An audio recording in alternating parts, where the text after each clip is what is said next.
এই জন্য প্রিয় মুসলমান ভাইরা আমার, পবিত্র কোরআনুল কারীমের একটি সূরা আছে সূরাতুল আরাফ। এই আয়াতের 199 নম্বর আয়াতে আল্লাহ পাক রব্বুল আলামিন রাসূলের উপরে আদেশ করেন। আল্লাহ পাক রব্বুল আলামিন রাসূলের উপরে আদেশ করেন, বিসমিল্লাহির রহমানির রহিম, খুযিল আফওয়া ওয়া'মুর বিল উরফ ওয়া আ'রিদ আনিল জাহিলিন। প্রিয় মুসলমান ভাইরা আমার, আয়াতটা ছোট, কিন্তু এর মধ্যে আল্লাহ পাক রব্বুল আলামিন রাসূলকে 3টা আদেশ করেছেন। কয়টা আদেশ? 3টা আদেশ করেছেন। এই 3টা আদেশ রাসূল যেমন তার গোটা 63 বছর জিন্দেগিতে মেনে চলেছেন, বাস্তবায়ন করেছেন, আমরাও উম্মতে মুহাম্মাদিরা যদি এই 3টা আদেশ মানতে পারি, তাহলে আমাদের সমাজের সমস্ত রকমের সহিংসতা, মারামারি, কাটাকাটি, হানাহানি, যত রকমের হিংসা হিংসি, রক্তারক্তি আছে, সব কিছু ধূলিসাৎ হয়ে যাবে। আগের মতো সোনালী সমাজ পৃথিবীতে প্রতিষ্ঠিত হবে। সুবহানাল্লাহ। কিছু কথা আজকে বলতে চাই। রাসূলুল্লাহ সাল্লাল্লাহু আলাইহি সাল্লামের জামানা যখন আসলো, তিনি আসার পূর্বে পৃথিবীটা ছিল বর্বরতার যুগ, আইয়ামে জাহেলিয়াত বলা হয়। যেই যুগে এমন কোনো পাপ কাজ নাই যে যুগে সংগঠিত হতো না। খুন, হত্যা, রাহাজানি, মারামারি, রক্তারক্তি, সংঘাত, লুণ্ঠন, চুরি, বাটপারি, দুর্নীতি, ডাকাতি, যত রকমের অন্যায় পৃথিবীতে থাকতে পারে সবগুলো সংগঠিত হতো। রাসূলুল্লাহ সাল্লাল্লাহু আলাইহি সাল্লাম আসলেন, তার নবুয়তের নূরে সারা পৃথিবীতে আলোকিত হলো, সারা পৃথিবীতে অন্ধকার দূরীভূত হলো।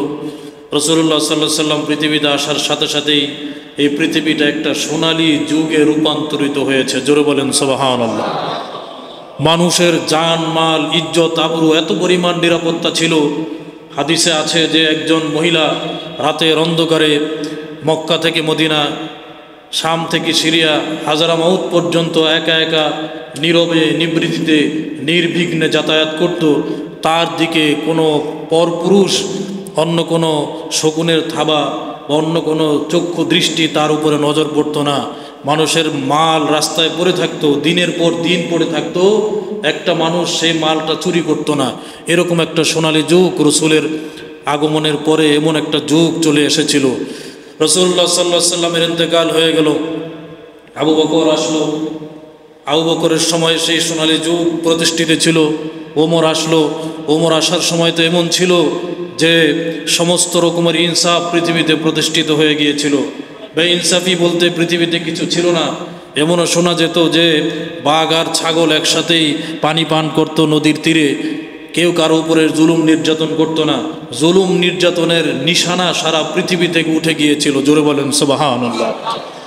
সেই সোনালী যুগ এখন শুধু আমাদের কাছে অতীত, এখন শুধু আমাদের কাছে ঘটনাবহুল বিষয়, এখন আমাদের শুধু আলোচনার বিষয়।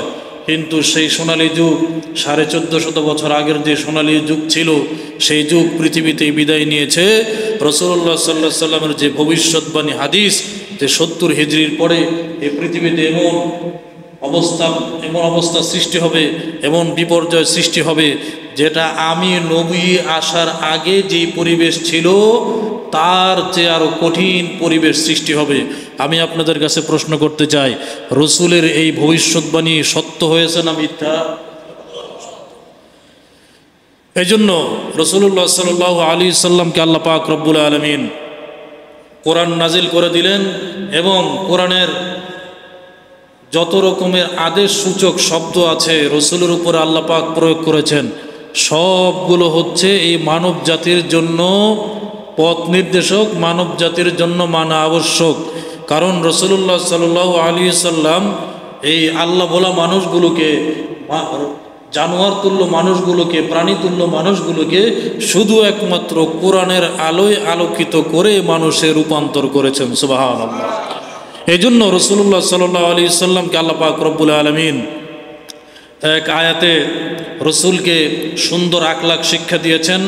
এই আখলাকটা আল্লাহ পাক রব্বুল আলামিন শিক্ষা দিয়ে সারা পৃথিবীর মানুষকে রাসূলের মাধ্যমে শিক্ষা দিয়েছেন। আর বলেছেন, রসুল, ওগো আমার নবী, আপনি এই আয়াতটা আপনার উপরে আমি নাজিল করলাম, এটা শুধু আপনার ব্যক্তি বিশেষ নয়, বরং এই আয়াতের দ্বারা উদ্দেশ্য হলো আপনার পরবর্তীতে কিয়ামত অবধি পর্যন্ত যত উম্মত পৃথিবীতে আসবে, যত মানুষ পৃথিবীতে আসবে, এই গুণগুলি যদি মেনে নিতে পারে তাহলে সেই সমাজে রক্তারক্তি, সহিংসতা, প্রাণঘাতী আন্দোলন, যত রকমের বিশৃঙ্খলা, যত রকমের অশান্তি, অরাজকতা এই পৃথিবীতে আছে কিছুই থাকবে না। জোরে বলেন সুবহানাল্লাহ।